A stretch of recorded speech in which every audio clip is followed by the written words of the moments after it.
여러분은 미국 국방정보국이 단 하나의 보고서로 발칵 뒤집힐 수 있다는 사실을 믿으실 수 있나요? 어느 날 DIA 최고위 간부들이 긴급히 소집됐습니다. 한국이 발표한 최첨단 기술이 미국의 극비 프로젝트와 놀라울 정도로 일치한다는 보고 때문이었죠.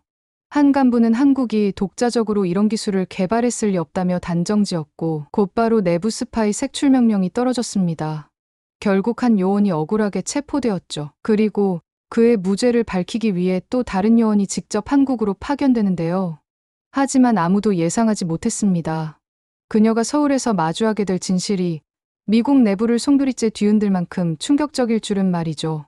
과연 그녀는 한국에서 무엇을 보고 돌아왔을까요? 지금부터 그 누구도 몰랐던 작전명 코드-K의 전말이 밝혀집니다. 국방정보국 본부회의실은 어둠 속에 잠겨 있었습니다. 오직 빔 프로젝터의 푸른빛만이 표면 위로 춤추는 듯했죠. 저는 자리에 앉아 숨을 고르며 스크린을 응시했습니다. 한국의 양자 컴퓨팅 기술 발표 영상이 흘러나왔어요. 이제 막 DIA 수석 정보분석관으로 승진한 저 이사벨 박에게 주어진 첫 중대 임무였습니다. 영상이 중간에 멈췄습니다. 에드워드 국장이 갑자기 영상을 정지시키며 소리쳤습니다. 그의 목소리에는 분노와 충격이 뒤섞여 있었어요. 우리가 10년간 개발해온 기술과 거의 9% 일치한다는 사실에 그는 격분했습니다. 한국이 독자 개발했다는 주장을 믿을 수 없다며 말도 안 된다고 했죠. 회의실 안은 순식간에 긴장감으로 가득 찼습니다. 저는 창백해진 얼굴로 앉아있는 마크 앤더슨을 발견했어요. 제 멘토이자 한국 담당 분석관이었던 마크는 어쩐지 불안한 기색이 역력했습니다. 밀러 국장은 테이블을 내리치며 내부 반역자가 있다는 확신을 표현했습니다. 백도 없는 놈들이라는 그의 표현이 제 귀에 맴돌았죠. 한국계 미국인으로서 이런 인종차별적 발언은 처음이 아니었지만 고위 관료의 입에서 공식적으로 나오는 것은 충격이었습니다. 회의가 끝나고 복도를 걸을 때 마크가 제 팔을 붙잡았어요. 그는 밀러가 저를 주시하고 있다며 조심하라고 경고했습니다. 또한 한국이 정말 독자 개발했을 가능성이 있다는 말을 시작했지만 그의 말이 채 끝나기도 전에 보안요원들이 나타났습니다. 저는 충격에 빠졌습니다. 보안요원들이 마크를 국가기밀 유출 혐의로 체포하는 광경을 목격했어요. 그의 손목에 수갑이 채워지는 순간 그의 눈빛은 공포로 가득 차 있었습니다. 마크는 끌려가며 저에게 진실을 찾으라는 마지막 말을 남겼습니다.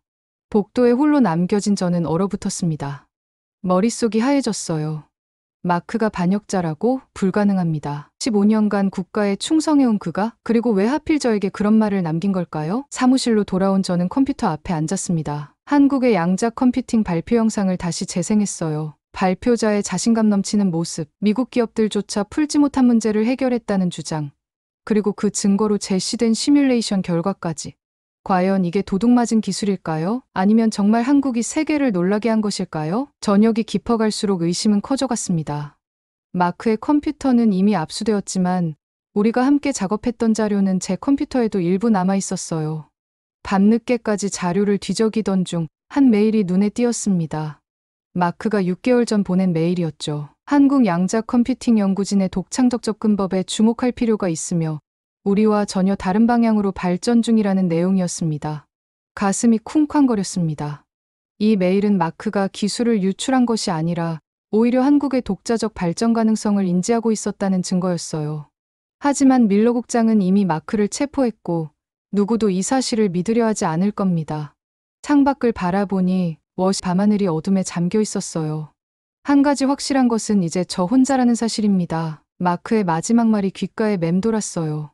진실을 찾아. 다음 날 아침 저는 평소보다 일찍 사무실에 도착했습니다.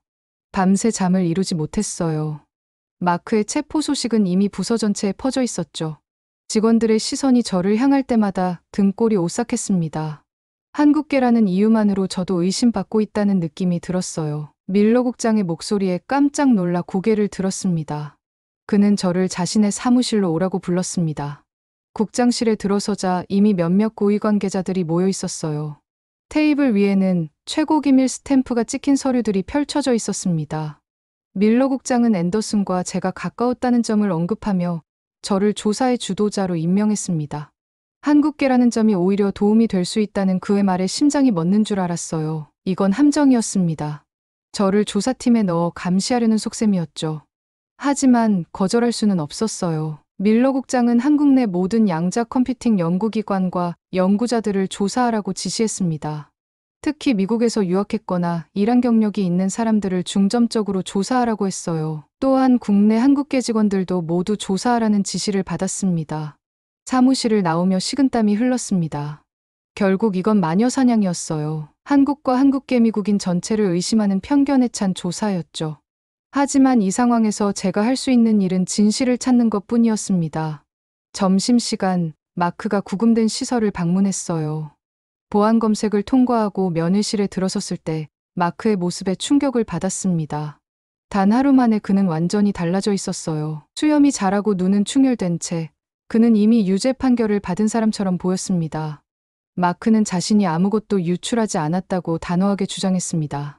저는 그의 메일을 봤다고 말하려 했지만 그는 급하게 저를 제지했어요. 감시 카메라를 눈으로 가리키며 그는 자신의 집 서재 책장 뒤에 있는 노트북을 확인하라고 했습니다.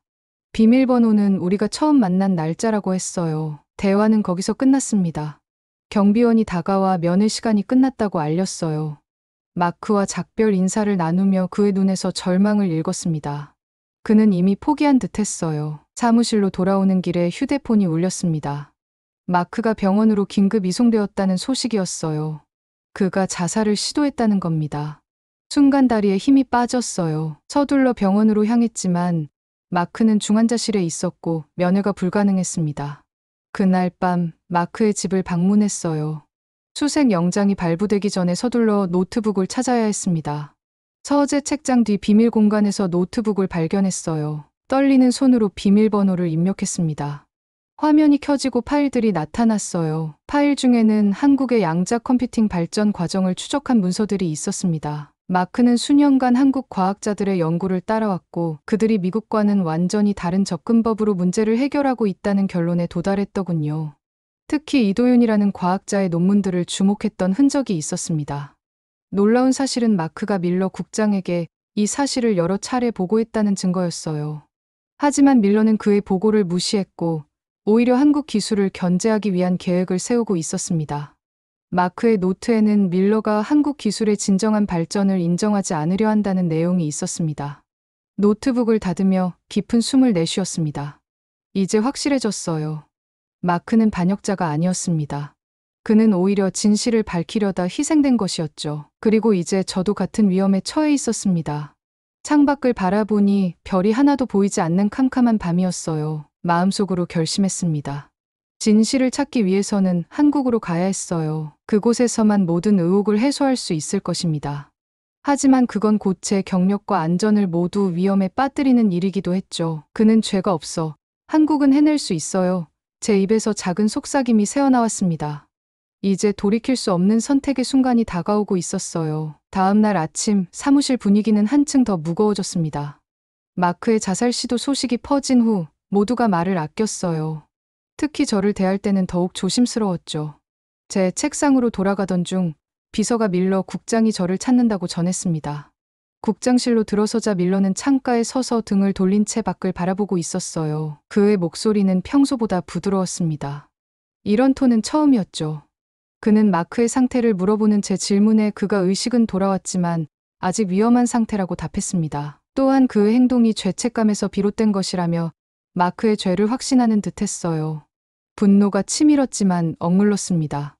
마크는 무죄를 주장했다고 말했지만 밀러는 증거가 말해주고 있다고 일축했습니다. 그리고 그는 저에게 중요한 임무를 맡기겠다며 코드명의 책임자로 저를 임명한다고 했습니다.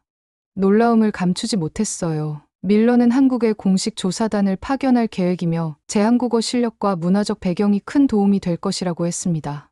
또한 마크와 가까웠던 만큼 그가 숨겼을지 모르는 정보도 찾아낼 수 있을 거라고 덧붙였어요. 임명장을 받아들며 손이 떨렸습니다. 그런데 서류를 넘기던 중 마지막 페이지 하단에 붉은 글씨로 쓰인 메모를 발견했어요. 이 여자를 제거하라. 실패 시 귀국 금지. 순간 심장이 얼어붙는 것 같았습니다. 밀러는 눈치채지 못한 듯 3일 후에 출발하라며 필요한 모든 자원을 지원하겠다고 했습니다. 사무실을 나와 화장실로 직행했습니다. 거울 앞에서 떨리는 호흡을 가다듬으며 생각을 정리했어요. 저는 함정에 빠져 있었습니다. 밀러는 저를 한국으로 보내 제거하려는 계획이었죠. 그리고 이 모든 것은 한국의 기술력이 실제로 미국을 위협하고 있기 때문일지도 모릅니다. 점심시간 헬렌 리처드슨을 만났어요. DIA 수석 정보분석관이자 과학자 출신인 헬렌은 제가 유일하게 신뢰할 수 있는 사람이었습니다. 건물 밖 공원 벤치에서 조용히 대화를 나눴어요. 저는 그녀에게 도움이 필요하다고 말했고 헬렌은 밀러의 코드-K 작전과 그 진짜 목적을 알고 있다고 했습니다. 헬렌은 밀러의 계획을 우연히 발견했다며 그가 한국의 기술 발전을 인정하기보다는 음모론을 퍼뜨리려 한다고 했어요. 또한 제가 한국에 가는 것은 위험하지만 진실을 밝힐 수 있는 유일한 방법이라고 조언했습니다. 헬렌은 작은 USB를 건네주었습니다. 그 안에는 밀러의 계획을 폭로할 수 있는 자료들이 있었고 한국에 도착하면 연락할 수 있는 사람의 정보도 있었어요. 왜 저를 도와주냐는 질문에 헬렌은 과학자로서 진실이 중요하며 밀러의 행동은 기관의 명예를 더럽히는 일이라고 했습니다. 또한 그녀의 남편이 아시아계라며 밀러의 편견이 얼마나 위험한지 알고 있다고 덧붙였어요. 헬렌과 헤어진 후 집으로 돌아가 짐을 꾸렸습니다. 한국행 비행기표를 확인하며 복잡한 감정이 밀려왔어요. 두려움, 분노, 그리고 희미한 희망까지. 창문을 통해 도시의 불빛을 바라보며 생각했습니다. 내가 돌아올 수 있을까? 출발 전날 밤 헬렌에게서 전화가 왔어요. 그녀는 밀러가 통신을 감청하고 있다며 조심하라고 경고했습니다. 한국에 도착하면 새 전화를 사고 암호화된 채널로만 연락하라고 했어요. 그리고 살아서 돌아오라며 진실은 제가 밝혀야 한다고 강조했습니다. 전화를 끊고 어두운 방 안에 홀로 남았습니다. 창밖으로 보이는 별들이 유난히 밝게 빛나는 것 같았어요. 내일이면 저는 한국으로 떠납니다. 그곳에서 모든 진실이 밝혀질 것이라는 직감이 들었죠. 가방을 정리하며 마크의 노트북에서 찾은 자료들을 다시 한번 확인했습니다. 이도윤 박사, 최수연 국장, 이 이름들이 제 운명을 바꿀 사람들일까요? 깊은 한숨을 내쉬었어요. 한국은 그냥 작은 나라가 아닙니다. 그들이 진짜입니다. 출발을 앞두고 제 마음속에서 떠오른 확신이었습니다. 인천국제공항에 도착했을 때 이미 해가 저물고 있었습니다. 14시간의 비행 끝에 지친 몸을 이끌고 입국 심사대를 통과했어요. 공항은 제가 상상했던 것보다 훨씬 현대적이고 깨끗했습니다. 미국의 어느 공항보다도 효율적으로 운영되는 모습이 인상적이었죠. 입국 심사를 마치자마자 휴대폰이 울렸어요. 발신자 표시는 없었지만 직감적으로 헬렌이 언급했던 연락처일 거라 생각했습니다. 전화를 받자 차분한 여성의 목소리가 들렸어요. 최수연 기술보안국장이 직접 연락해온 것이었습니다. 최수연의 지시에 따라 공항 출구로 나가니 검은색 현대 제네시스가 기다리고 있었습니다. 번호판 끝자리는 7이었어요. 뒷좌석에 올라타자마자 차는 출발했습니다. 운전석에는 젊은 남성, 조수석에는 단정한 차림의 여성이 앉아 있었어요. 그녀가 바로 최수연이었습니다. 그녀는 저를 안전한 장소로 안내하겠다고 했습니다. 창밖으로 서울의 야경이 펼쳐졌어요. 높이 솟은 건물들의 화려한 조명, 깔끔하게 정돈된 도로, 그리고 어디서나 느껴지는 첨단 기술의 존재감, 워시와는 완전 분위기였습니다. 최수연은 제 놀란 표정을 읽은 듯 많은 미국인들이 한국을 방문하면 이런 반응을 보인다고 말했습니다. 미국 미디어가 아직도 한국을 80년대에 멈춰있는 나라처럼 묘사하기 때문이라고 했어요. 차는 강남 지역의 한 고급 아파트 단지 지하 주차장으로 들어갔습니다. 엘리베이터를 타고 20층으로 올라갔어요. 문이 열리자 넓고 모던한 인테리어의 아파트가 나타났습니다. 최수연은 이곳이 제 안전가옥이라고 설명했습니다. 모든 통신은 암호화되어 있고 24시간 경비가 있으며 당분간 이곳에 머무르면서 그들과 협력해달라고 했어요. 거실 테이블 위에는 노트북과 서류 더미가 놓여 있었어요. 최수연은 솔직하게 그들이 제가 오기 전부터 모든 상황을 알고 있었다고 말했습니다. 에드워드 밀러의 계획, 마크 앤더슨의 체포, 그리고 저에게 주어진 제거 명령까지 모두 파악하고 있었다고 했어요. 충격의 말을 잊지 못했습니다. 최수연은 그들의 정보망이 생각보다 넓다고 설명했습니다. 헬렌 리처드슨과는 오래전부터 연락하고 그녀 덕분에 제가 위험에 처했다는 것도 알게 되었다고 했어요. 최수연은 테이블 위 서류를 펼치며 한국의 양자 컴퓨팅 기술이 100% 독자 개발된 것이라고 설명했습니다. 미국이 개발한 방식과는 접근법 자체가 다르며 결과적으로 비슷한 성능을 내게 되었지만 그 과정은 완전히 다르다고 했어요. 서류를 살펴보니 한국 연구진의 독창적인 접근법이 상세히 기록되어 있었습니다. 특히 이도윤 박사가 개발한 양자 얽힘 제어 방식은 미국 연구진이 시도하지 않았던 혁신적인 방법이었어요. 왜 밀러가 이런 사실을 인정하지 않는지 물었을 때 최수연은 기술 패권이라고 답했습니다. 미국은 지난 70년간 기술 최강국이었고 이제 중국, 한국 같은 국가들이 독자적인 기술력으로 도약하는 걸 견디지 못한다고 했어요. 특히 밀러 같은 사람은 아시아에 대한 편견도 강하다고 덧붙였습니다. 창밖으로 서울의 야경을 바라보며 생각에 잠겼습니다. 저 멀리 한강을 따라 이어지는 불빛들, 그리고 그 너머로 펼쳐진 도시의 모습은 너무나 아름다웠어요. 최수연은 내일 저를 이도윤 박사에게 소개해주겠다고 했습니다. 그가 직접 기술을 설명해 줄 것이며 그들은 제게 모든 것을 보여줄 준비가 되어 있다고 했어요. 그들은 기술을 훔치지 않았기 때문에 숨길 것이 없다고 했습니다. 피로가 몰려왔지만 머릿속은 여전히 맑았습니다. 이곳에서의 경험이 제 인생을 바꿀 거라는 예감이 들었어요. 창문을 활짝 열자 서울의 밤 공기가 상쾌하게 느껴졌습니다. 저는 최수연에게 진실만을 원한다고 말했습니다. 그 진실이 어떤 것이든 받아들일 준비가 되어 있다고 했어요. 최수연은 고개를 끄덕이며 내일부터 시작하자고 했습니다. 이제 좀 쉬라고 조언했어요. 내일은 긴 하루가 될 테니까요. 침실로 향하기 전 마지막으로 서울의 야경을 바라봤습니다. 미국에서 보던 것과는 전혀 다른 풍경이었어요. 이 도시, 이 나라는 제가 상상했던 것보다 훨씬 더 발전되어 있었습니다. 그리고 내일 저는 그 기술의 중심부로 들어가게 될 것입니다. 우린 누구의 허락도 없이 세계로 나아갑니다. 최수연의 말이 귓가에 맴돌았어요. 그 말에 담긴 자신감과 긍지가 이제야 이해되기 시작했습니다. 다음 날 아침 최수연과 함께 판교테크노밸리로 향했습니다. 차창 밖으로 펼쳐지는 서울의 모습은 낮에 보니 더욱 인상적이었어요. 깔끔하게 정리된 도로, 첨단 빌딩들, 그리고 어디서나 느껴지는 빠른 속도감. 워싱턴 DC의 고색 창연함과는 완전히 다른 풍경이었습니다. 최수연은 이곳이 한국의 실리콘밸리라고 설명했습니다. 대기업부터 스타트업까지 국내 IT 기업들이 모여 있는 곳이라고 했어요. 넓은 유리창으로 둘러싸인 현대적인 건물 앞에 차가 멈췄습니다. 퀀텀리프라는 회사 로고가 눈에 띄었어요. 로비에 들어서자 젊은 남성이 다가왔습니다. 그는 이도윤이었습니다. 예상했던 것보다 훨씬 젊어 보였어요. 고작 30대 중반으로 보였죠. 카이스트 교수 출신이라고 들었다고 말하자 그는 3년 전 이 회사를 창업하면서 학계를 떠났다고 했습니다. 이론만으로는 한계가 있어 직접 실용화해보고 싶었다고 했어요. 우리는 엘리베이터를 타고 연구실로 향했습니다.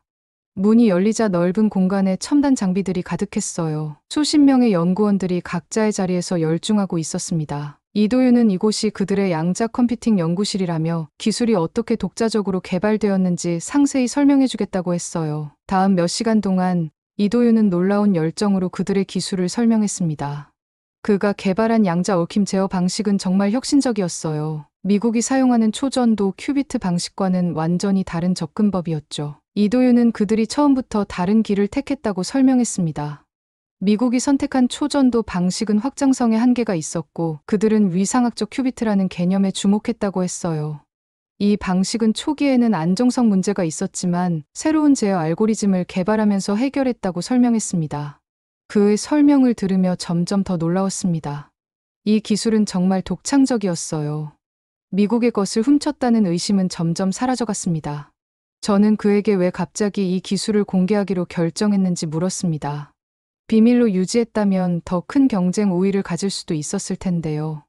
이도윤은 잠시 생각하더니 과학은 공유될 때 더 빠르게 발전한다고 대답했습니다.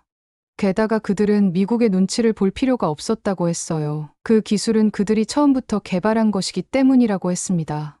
그는 잠시 멈추고 진지한 표정으로 미국이 따라와야 할 시간이라고 덧붙였습니다. 항상 그들이 미국을 쫓아가던 시대는 끝났다고 했어요. 연구실 투어를 마치고 점심을 위해 구내 식당으로 향했습니다.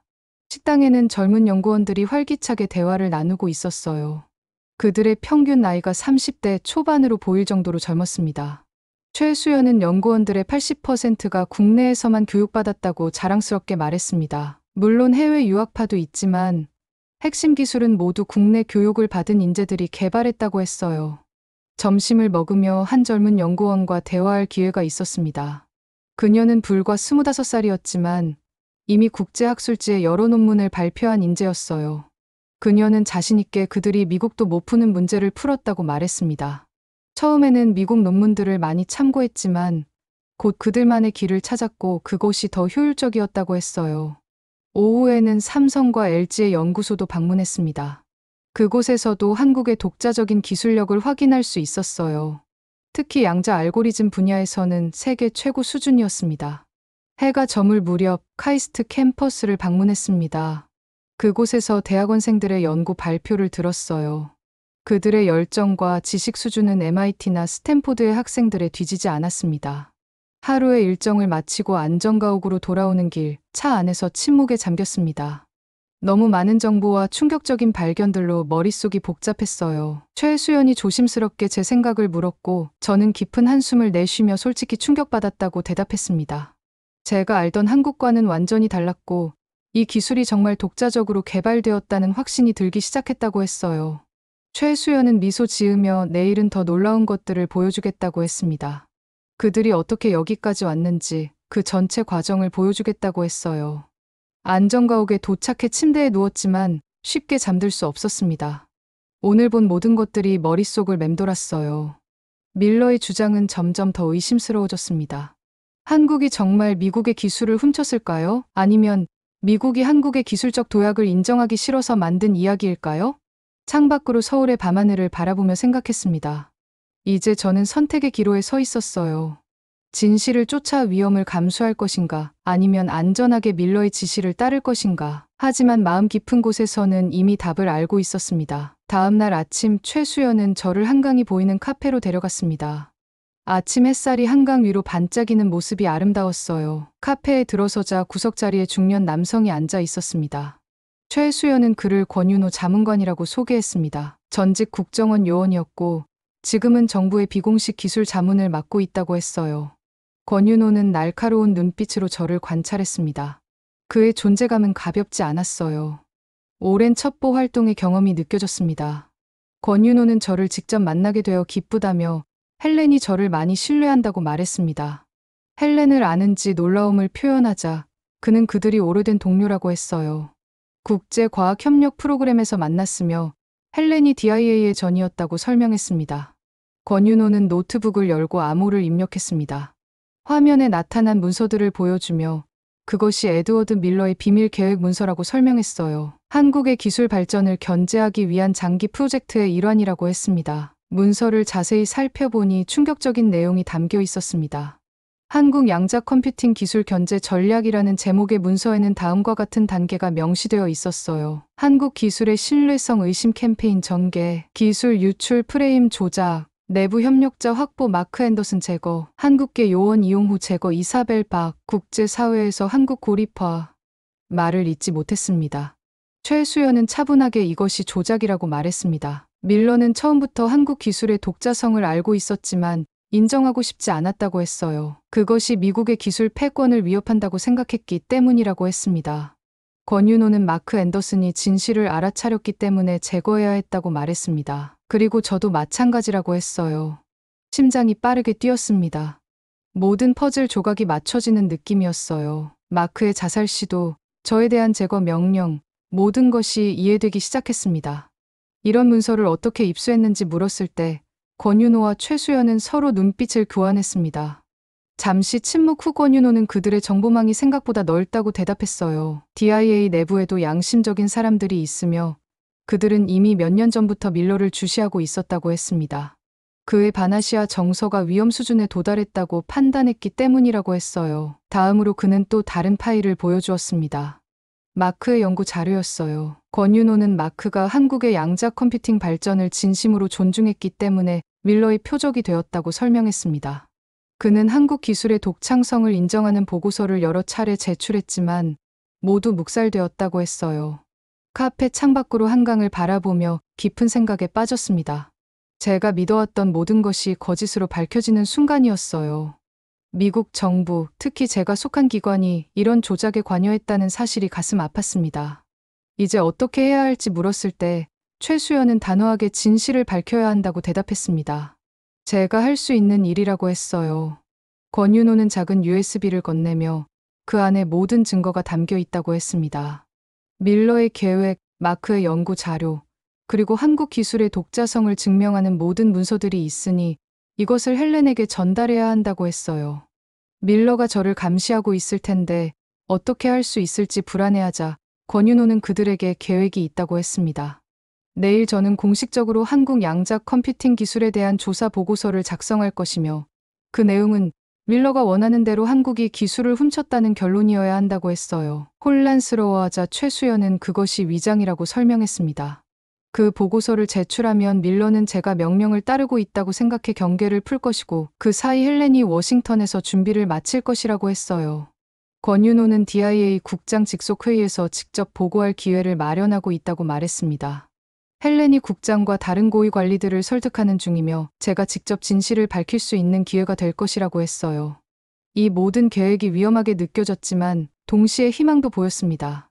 진실을 밝힐 수 있는 기회, 마크의 누명을 벗겨줄 수 있는 기회였어요.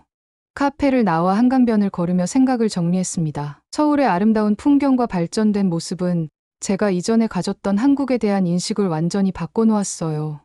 그리고 이제 저는 그 진실을 세상에 알릴 책임을 갖게 되었습니다. 결정했다고 최수연과 권윤호에게 말했습니다.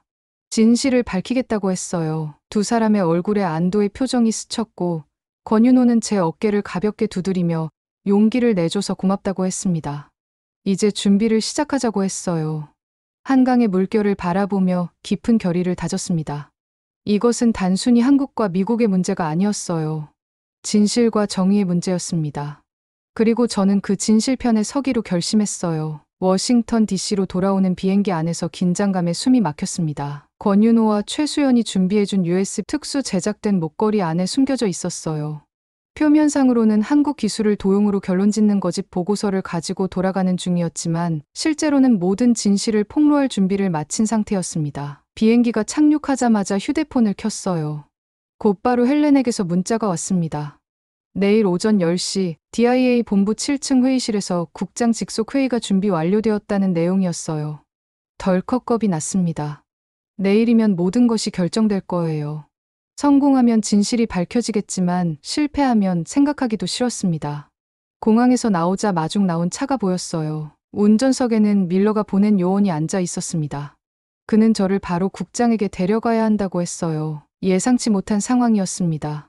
계획은 내일 회의에서 모든 것을 공개하는 것이었는데 이렇게 갑자기 밀러를 만나게 되다니 심장이 빠르게 뛰기 시작했어요. DIA 본부에 도착하자 직접 밀러의 사무실로 안내되었습니다. 문을 열고 들어가니 밀러는 창가에 서서 등을 돌린 채 있었어요. 그는 천천히 돌아서며 제가 돌아왔다고 말했고 보고서가 준비되었는지 물었습니다. 침착함을 유지하려 노력하며 모든 조사를 마쳤다고 대답했습니다. 그는 결론이 어떤지 물었고 저는 거짓말을 해야 했어요. 예상대로 한국의 기술이 미국 것과 너무 유사의 독자 개발이라고 보기 어렵다고 했습니다. 밀러의 얼굴에 만족스러운 미소가 번졌습니다. 그는 저를 칭찬하며 내일 아침 고위회의에서 그 내용을 발표하라고 했어요. 모든 준비가 끝났다고 했습니다. 등골이 오싹했어요. 이게 함정일까요? 아니면 정말 우연의 일치일까요? 저는 그의 지시에 따르겠다고 했습니다. 사무실을 나와 곧바로 헬렌에게 전화했습니다. 밀러가 내일 회의에서 발표하라고 했다고 전했어요. 헬렌은 저를 진정시키며 이것이 오히려 좋은 기회라고 했습니다. 밀러가 모든 고위 관계자들 앞에서 저에게 발표 기회를 줬으니 계획대로 진행하라고 조언했어요. 그날 밤 호텔 방에서 발표 자료를 준비했습니다. 처음에는 밀러가 원하는 거짓 보고서로 시작해서 중간에 진짜 증거를 공개하는 방식으로요. 밤새 연습했지만 긴장감은 가시지 않았어요. 다음 날 아침 DIA 본부 7층 회의실로 향했습니다. 엘리베이터 안에서 헬렌을 만났어요. 그녀는 작은 목소리로 제가 준비되었는지 물었고 저는 깊은 숨을 들이마시고 준비됐다고 대답했습니다. 회의실에 들어서자 이미 여러 고위 관계자들이 자리에 앉아 있었습니다. 국방부 차관, CIA 부국장, 그리고 다른 정보기관의 책임자들까지. 밀러는 자신만만한 표정으로 저를 소개하며 한국의 양자 컴퓨팅 기술에 대한 조사 결과를 발표하겠다고 했어요.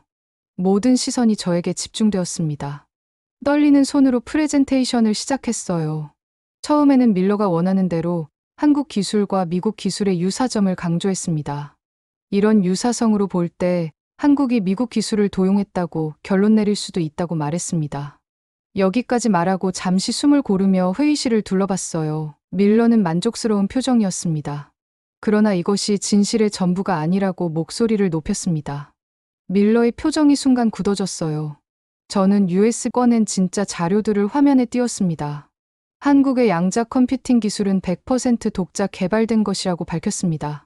그들은 미국과 완전히 다른 접근법을 사용했고 결과적으로 비슷한 성능을 얻게 된 것뿐이라고 설명했어요. 회의실에 긴장감이 감돌았습니다. 밀러가 자리에서 벌떡 일어났지만 저는 멈추지 않았어요. 더 충격적인 사실은 에드워드 밀러 국장이 한국 기술의 독자성을 알고 있었음에도 의도적으로 조작된 정보를 퍼뜨렸다는 점이라고 말했습니다. 화면에 밀러의 비밀 계획 문서가 나타났어요. 회의실이 술렁이기 시작했습니다. 마크 앤더슨은 반역자가 아니라고 강조했습니다. 그는 진실을 알아차리고 보고했지만 밀러 국장에 의해 음모의 희생양이 되었다고 설명했어요. 다음으로 마크의 보고서와 연구 자료를 보여주었고 밀러가 저에게 내린 제거 명령도 공개했습니다. 이 모든 증거는 헬렌 리처드슨 수석 분석관과 한국 정부의 도움으로 확보한 것이며 검증 가능한 사실들이라고 말했어요. 밀러는 이것이 모함이라고 소리치며 저를 한국의 스파이로 의심한다고 했습니다. 하지만 이미 늦었어요. 국방부 차관이 일어나 밀러에게 자리에 앉으라고 명령했고 다른 관계자들도 자료를 자세히 살펴보기 시작했습니다. 발표를 마치고 자리에 앉았습니다. 심장이 터질 듯이 뛰었어요. 회의실은 한동안 침묵에 잠겼다가 국방부 차관이 이 자료들은 즉시 검증이 필요하다고 말했습니다. 밀러 국장은 조사가 끝날 때까지 직무에서 배제된다고 했어요. 차관은 저를 바라보며 용기 있는 행동에 감사하다고 말했습니다. 제 충성심은 국가가 아닌 진실을 향한 것이었으며 그것이 진정한 애국이라고 했어요. 회의가 끝나고 밀러는 경비원들에게 인계되었습니다. 복도에서 헬렌이 저를 기다리고 있었어요. 그녀는 제가 해냈다며 따뜻하게 안아주었고 마크도 곧 석방될 거라고 했습니다. 모든 것이 꿈만 같았어요. 진실이 승리한 순간이었습니다. 창밖으로 워싱턴 DC의 하늘을 바라보니 어쩐지 서울의 하늘과 닮아 보였어요. 같은 하늘 아래 이제 두 나라는 진실을 바탕으로 새로운 관계를 시작할 수 있을 것입니다. 그로부터 6개월이 지났습니다. 워싱턴 DC의 가을은 아름다운 단풍으로 물들어 있었어요. 국무부 건물 앞에 서서 잠시 하늘을 올려다봤습니다. 오늘은 특별한 날이었어요. 한미 양자기술협력기구 공식 출범식이 열리는 날이었습니다. 로비에 들어서자 익숙한 얼굴들이 보였어요. 최수연, 이도윤, 그리고 마크 앤더슨까지. 마크는 완전히 회복되어 건강해 보였습니다. 밀러 사건 이후 그는 명예롭게 복직되었고 지금은 새로운 협력기구의 미국 측 부대표를 맡게 되었어요. 마크는 반갑게 손을 흔들며 드디어 이날이 왔다고 말했습니다. 미소 지으며 다가가며 6개월 전만 해도 상상할 수 없었던 일이라고 생각했어요. 밀러의 음모가 밝혀진 후 모든 것이 빠르게 변했습니다. 마크는 즉시 석방되었고 밀러는 직위해제된 후 조사를 받았어요. 그의 바나시아 정서와 조작된 증거들이 모두 드러났죠. 미국 정부는 공식 사과문을 발표했고 한국과의 새로운 협력 관계를 모색하기 시작했습니다. 최수연에게 한국에서는 어떤 반응인지 물었고 그녀는 차분하게 긍정적이라고 대답했습니다. 처음에는 분노도 있었지만 미국이 진정성 있게 사과하고 협력을 제안하면서 분위기가 바뀌었다고 했어요. 이제는 경쟁보다 협력에 초점을 맞추고 있다고 했습니다. 출범식이 시작되고 국무장관과 한국과학기술정보통신부 장관이 공동 선언문에 서명했습니다. 두 나라는 양자 컴퓨팅 분야에서 기술 공유와 공동 연구를 약속했어요. 저와 최수연은 협력기구의 공동 프로젝트 책임자로 임명되었습니다. 식이 끝난 후 저희 팀은 조용한 레스토랑에 모였어요. 축하의 자리였지만 동시에 지난 시간을 돌아보는 시간이기도 했습니다. 최수연이 헬렌은 어떻게 지내는지 물었고 저는 그녀가 잘 지내고 있다고 대답했습니다. 새 국장님 밑에서 더 큰 역할을 맡게 되었고 그녀 덕분에 DIA 내부 문화도 많이 바뀌고 있다고 말했어요. 이도윤 박사가 와인 잔을 들어올리며 제 용기가 없었다면 이런 날은 오지 않았을 거라고 말했습니다. 진실을 위해 목숨을 걸었다고 했어요. 저는 겸손하게 혼자 한 일이 아니라 모두가 함께 했다고 대답했습니다. 대화가 이어지는 동안 미국 내 한국계 인재들의 위상도 달라졌다는 이야기가 나왔어요. 밀러 사건 이후 미국 정부는 아시아계 차별에 대한 내부 조사를 진행했고 여러 분야에서 변화가 시작되었습니다.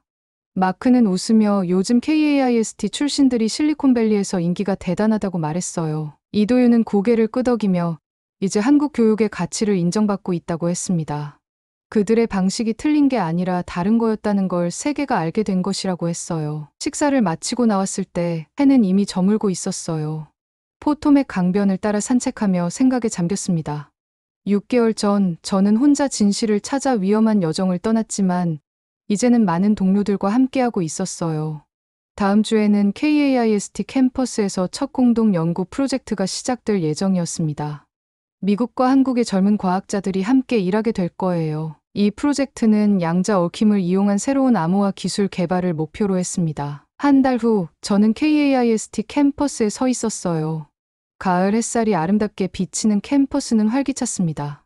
젊은 연구원들과 학생들이 열정적으로 토론하는 모습이 보였어요. 최수연은 여기서 그들의 새 역사가 시작된다고 말했습니다. 저는 고개를 끄덕이며 더 이상 의심받는 나라가 아니라 이제는 미래를 함께 주도하는 나라가 되었다고 했어요. 캠퍼스를 걷다가 젊은 한국계 미국인 학생들과 마주쳤습니다. 그들은 저를 알아보고 반갑게 인사했어요. 그들의 눈빛 자부심과 희망을 볼 수 있었습니다. 한 학생은 그들도 언젠가 저처럼 두 나라를 연결하는 다리가 되고 싶다고 말했습니다. 그 말에 가슴이 따뜻해졌어요. 제가 걸어온 길이 미래 세대에게 영감을 주고 있다는 사실이 기뻤습니다. 연구실로 향하는 길, 창밖으로 보이는 서울의 스카이라인을 바라봤습니다. 이제 이곳은 제게 두 번째 고향과 같은 곳이 되었어요. 두 문화 사이에서 자란 제 정체성이 더 이상 약점이 아니라 강점이 된 것 같았습니다. 연구실 문을 열고 들어서자 미국과 한국의 연구원들이 함께 일하는 모습이 보였어요. 서로 다른 배경에서 온 그들이 하나의 목표를 향해 협력하는 모습은 감동적이었습니다. 시작해볼까요? 우리 앞에는 무한한 가능성이 펼쳐져 있으니까요. 이것이 진정한 승리였습니다. 편견과 불신을 넘어 서로의 강점을 인정하고 함께 나아가는 미래, 그 중심에 제가 서 있다는 사실이 자랑스러웠어요. 우린 의심받던 나라가 아니라 이제는 미래를 주도하는 나라입니다. 그 말이 제 마음속에 울려 퍼졌습니다. 이것은 끝이 아니라 새로운 시작이었어요.